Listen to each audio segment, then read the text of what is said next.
Hello everyone, today we're going to be doing a nice, lovely video on how in the world I pick stocks. What do I decide? What do I look at whenever I'm picking a stock? So we're going to divide this into a couple different sections here. So we're going to have our growth. So you don't realize how difficult it is to write with a mouse until you actually do it. I need to get me a little tablet set up. I should do that. So we have our growths. Whoa. That's a redo. That was a joke. I joked on that one. Did not mean to draw a pregnancy belly there. We got our growth, our dividend stocks, and you know what else? We're gonna throw in the speculative ones too. Our spec stocks. What are we looking for? So we'll start off here with our lovely growth stocks with the little snail shell as the O.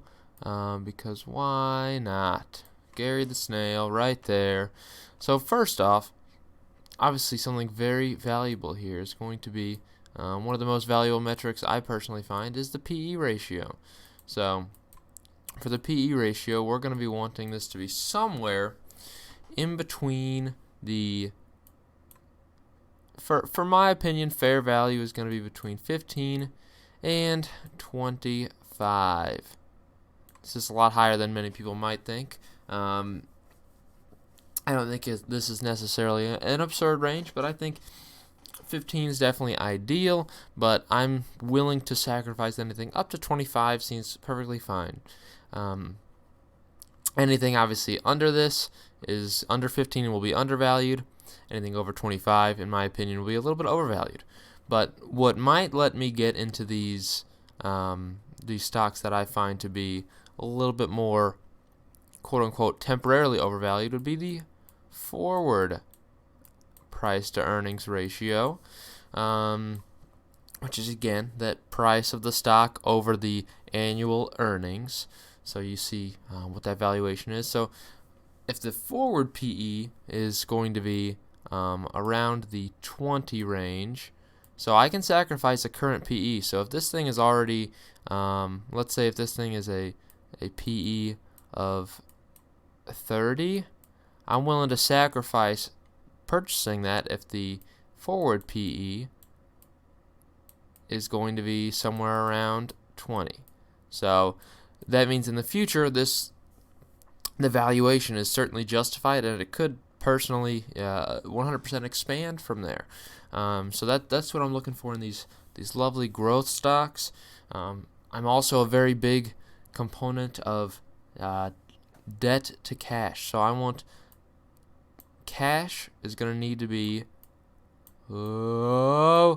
greater than debts. So your long-term debts should be lower than the cash and cash equivalents on hand. So I think a perfect example of this would be a company like Facebook, in which the cash outweighs the debts quite significantly.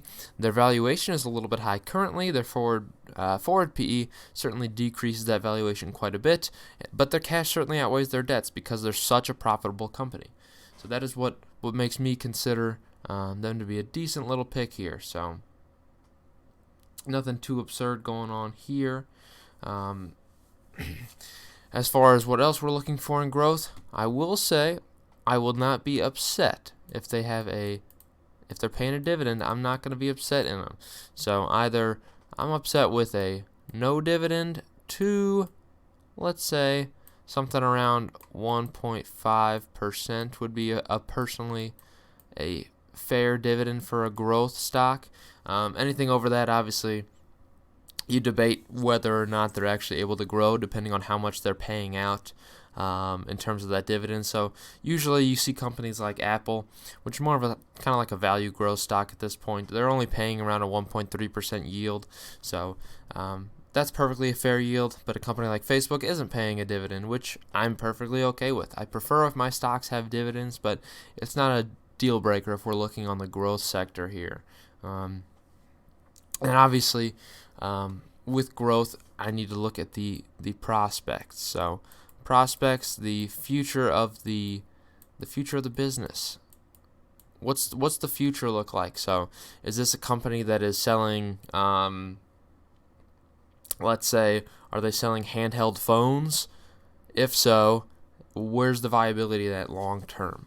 Who's going to have landline phones down the road when it's all going to be cell phones? They're not. So this isn't going to be a stock I could consider growth. It may be growth in the short term, but the question is, how is this going to look?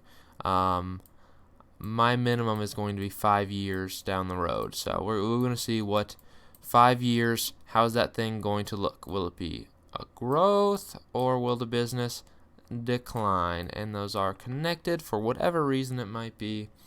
That's fine. Nothing absurd there, and it wouldn't surprise me too. Just one other aspect on these growths. I'm going to look at the 5-year chart on them. Naturally, if they're a growth stock, you'll expect that 5-year chart to look pretty strong. You're going to want an annualized growth rate somewhere around 10 to 20%. That's really, it shows that they have been growing. I'm not going to get in a stock that's a, quote-unquote growth stock here that's been downtrending, 10% every year. They're down 50% over the past 5 years. That's not typically something I'm going to be considering for this growth category. I might consider it in terms of maybe a value stock. We'll see. It entirely depends on what they're offering for me, though. So there's absolutely nothing absurd with bouncing a rebound, but I'll add the that into more of the speculative type investments here. So I'll add a fourth one here for you, because why not?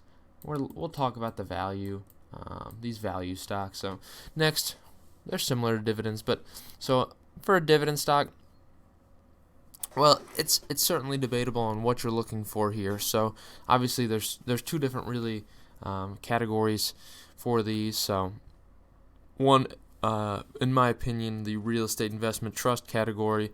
So these ones, you kind of throw some of these fundamentals out the window because their payout ratio is always going to be over 90%.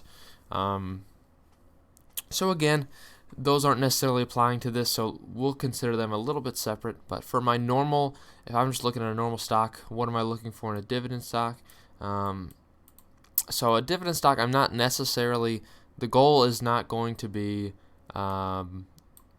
capital growth. So I don't really care much about that share price in the long term, as long as it's not decreasing. In my opinion, if that stock can hold steady in terms of price, but earn me that yield, that's what it's doing, because that's really where I'm getting that money. So yield on a dividend stock, I want this thing to be 3% plus. So anywhere from the 3 to, let's say, 7%, I think is fair. So let's say 3 to 7 is perfectly fine with me. The reason why I don't want that necessarily to be over 7 is there's a lot of concern with that. Anything over 7 usually could be considered a dividend trap, because one thing to note with these dividend stocks, if you're paying for one of these dividend stocks, every time that they pay out that dividend, the stock is going to decrease on that payout date by that amount. And if you're in one of these dividend trap stocks that can't afford that dividend, that stock price is not going to rebound to actually match that yield there. So that is my consideration on that. So overall, I'm a guy who wants his average portfolio to be yielding somewhere around 3.5%. So I'm usually pretty heavy on these lovely dividend stocks. So I'm usually aiming for a yield right around 4% on these guys. And then we'll see where that goes otherwise. So I have a couple of real estate investment trusts. Obviously, they yield higher than that, and they're closer to the 7 range, and that's why I include that in this range as well. But next, obviously, with this dividend, we're going to be talking about payout, if that looks like it. Pag out. That's payout. I promise. I don't know what this character is here, but that's pat out now at this point. So payout ratio is going to be, I personally am going to look for a less than 60 to 70%, and the reason for that is mostly going to be, forgot the 7D. So the reason for that's going to be, where can that go from there? If you're already yielding somewhere around, or if you're already paying out 80% of your profits, where can that grow from there? Because the real goal of these dividend stocks is you want something that's going to grow. You're not necessarily just caring about a consistent payer of the same yield or of the same amount. You really are going to want a stock that's going to increase that payout ratio as the business grows. So I would look for something that's paying less than 60 to 70% because that shows they have room to grow.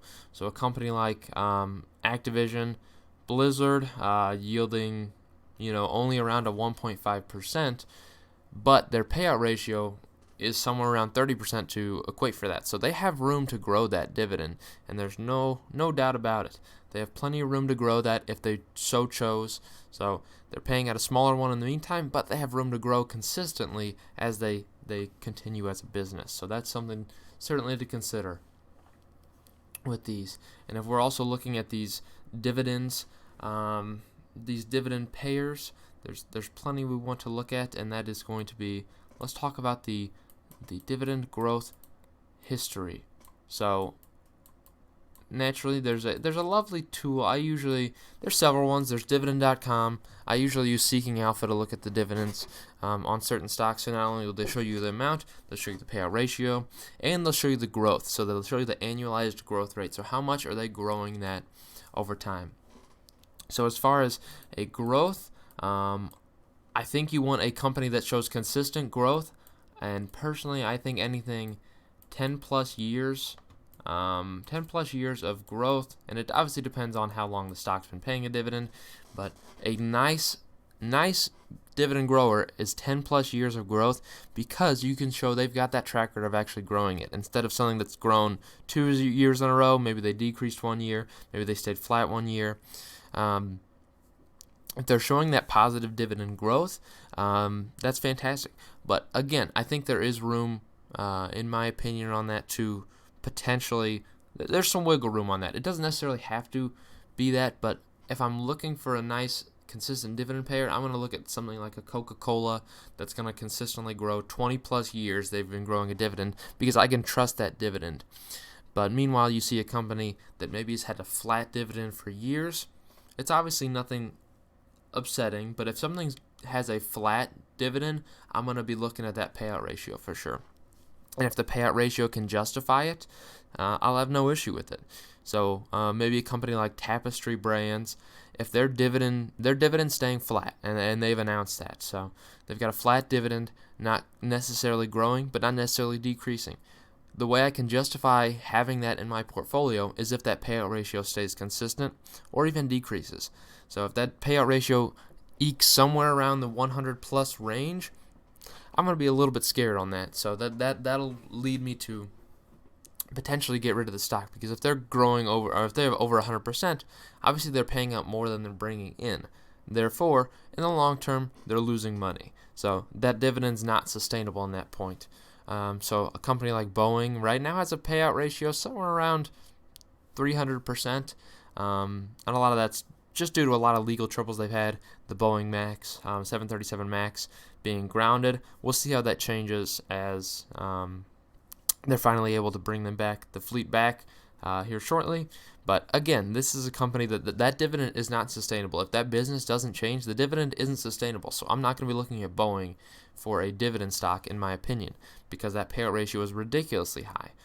They may have grown it consistently in the past, but now that payout ratio is so absurd, I don't trust that. So dividend growth, you want some consistent dividend growth, no matter what that percentage is, even if it's 2 to 5%. I've got no issue if they've been growing that dividend 2% every year. That's still 2% more than you were making before.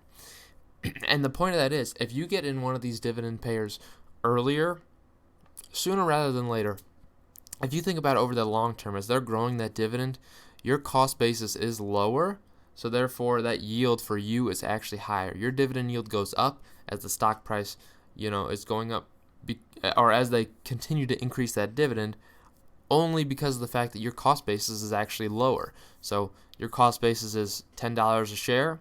If they're yielding 5% at that $10 per share, as they continue to grow that dividend and you don't pay any more for that share price, your dividend yield actually is going to increase off that 10%, or off that $10 a share. So the share price might increase to $20 a share, but you're actually getting a better yield than anyone that's getting in that stock at $20 a share because your cost basis is so low. So obviously sooner rather than later is a good thing for dividend, and for these dividends, obviously the long-term goal is you want to hold this stock for a long time. So you want a stock that you can hold, let's just say indefinitely. Hold indefinitely.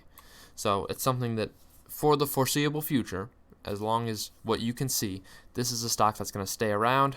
They're going to be able to pay that dividend. So that's what you're looking for in these dividend stocks. That's what I look for as well. Something that I can hold 5 to 10 years down the road and not have to worry about them decreasing a dividend. So obviously we're going to take a real quick detour to these values, which I stuck all the way over to the right side here. So again, for these value stocks, that PE ratio for maybe around 10 to 20 for a value stock, because this is something that you want to buy at fair value right now. So that value stock is going to be a nice little fair value stock that you don't have to worry about too much growth coming out of, and you're really going to want a consistent 5-year chart. You're not going to want anything too absurd, but where you see these values, you can find value in a stock that's actually been hit pretty hard. So I'll bring back Tapestry Brands here again real quick. This is a stock that in a matter of a day jumped down 30% in value. So if you see a move like that, as long as the fundamentals are good, so again, you want good fundamentals. So what am I talking about with good fundamentals? We'll go back to this growth here. So good fundamentals is going to be this cash greater than debt. That's a good fundamental. And as long as you have a forward PE less than around 20 or less than 20, those are good fundamentals. That shows that the business is not decreasing. It shows that they have more cash to pay out than they do in terms of debt. So that way they're not going to go out of business because of this long-term debt. So fundamentals, you want good. Oh, the O's are really difficult for me. So good fundamentals right there. Good fundamentals. I'm also going to be looking for a yield on my dividend or on my value stocks. I want a dividend yield. You know what you're going to give me for a dividend yield here? At least 2 to 3% for these guys. Some you're going to get more, and it entirely depends on what it is, obviously. If it's one of these stocks, like if you look at Tapestry Brands, they may have been yielding 2 to 3% prior to that drop, but after that drop, they were yielding somewhere around 6%. So my value on those, my yield is actually around 6% thanks to that drop. So for a value stock, it's all about that PE ratio, good fundamentals, and you're going to be looking for a yield, a decent dividend yield too, because if it's a value stock, I think they should be paying you a good dividend as well. So these value stocks obviously aren't going to be your massive growth, but they're a good just rock to your portfolio. They're good to have because they'll stay consistent and you don't really have to worry about them. So that's my opinion on value stocks, and I certainly own a couple. But next we'll get into the speculative guys here. So let's look at these speculatives, and I don't want to underline because I underlined that, and then I circled the dividends. So we're going to do this weird bracket staple on speculative. So let's look at that. Well, I could make it a box, but you know what? Growth is going to be a box because that's what I feel about life. So what are we going to talk about with these speculative stocks now that this thing is going to be a U? So speculative, let's just be honest here. So the PE on a speculative stock, it's not applicable. Not applicable. NA. The worst NA you've ever seen. So much so that it deserves a redo. NA. And why is that? Because if this stock's speculative, there's a 100% chance, 99% chance, this thing's not making any profit right now. And that's why it doesn't have a PE ratio. So there's not really going to have a PE ratio to look at. There's nothing too absurd with that. What you want to look for in a speculative stock is going to be revenue growth. And you want this thing skyrocketing. You want high revenue growth on these. So you may see EPS or earnings per share, so their profitability may be flat or decreasing, but you're going to look for significant revenue growth because that is something that they can transform into it in the long term. You're going to need to do a lot of research on these stocks, these speculative ones, because you need to know what that company's plan is for profitability in the future. Because if that company doesn't even have a plan for profitability, so how will they profit? Let's just say how will they profit in the long term? How are they going to turn this business into a profitable company in the long term? You think of a company like Tesla, still somewhat speculative based on the stock price, just because of the fact that their profitability is still in question. They're getting there, and that's the thing. They're reaching that peak point in terms of speculative stocks where they're turning more into a growth. They're actually finally seeing some profit, and that's representing them in stock price. But again, it all depends on, is it sustainable? So you need sustainable profit in the future to grow out of the speculative state for me. Obviously, these are going to be usually smaller companies at the time if they're speculative. So if you're thinking about that, so where is the market at? What kind of market can they bring? Is it a viable business? Obviously, you want your speculative stocks to have a viable business. So let's bring in my baby NEO stock here. What's the viability of their electric vehicles long term? Well, if you're looking at the market right now, it's pretty sustainable, just due to the fact that this is where we're going as not only a country, we're going there as a world, as a planet, as a whole society. We are really working on this development of electronic vehicles that is really more of an attempt for sustainable energy in the long term. So that's where you're looking for on the speculative is, what is this a viable thing in the long term? There's a couple different speculative ones that interest me quite a bit, and I always have to look at where's the market at for this long term. And for a lot of these, if I don't think it's something that's viable, I want to be staying out of it. So there could be a lot of hype around something, but if long term it doesn't make sense to me, well, that doesn't make sense. So if you're looking at speculation, you want something that actually has the viability long term, because otherwise, what's the point of them? They can't be speculative if they're not even a product that makes sense. If they're not a product or service that's going to actually be relevant in the coming years, they're not going to last too long. So where's that market at is a very valuable thing. And as far as speculative stocks as well, obviously you're going to look at, it's important to look at valuation.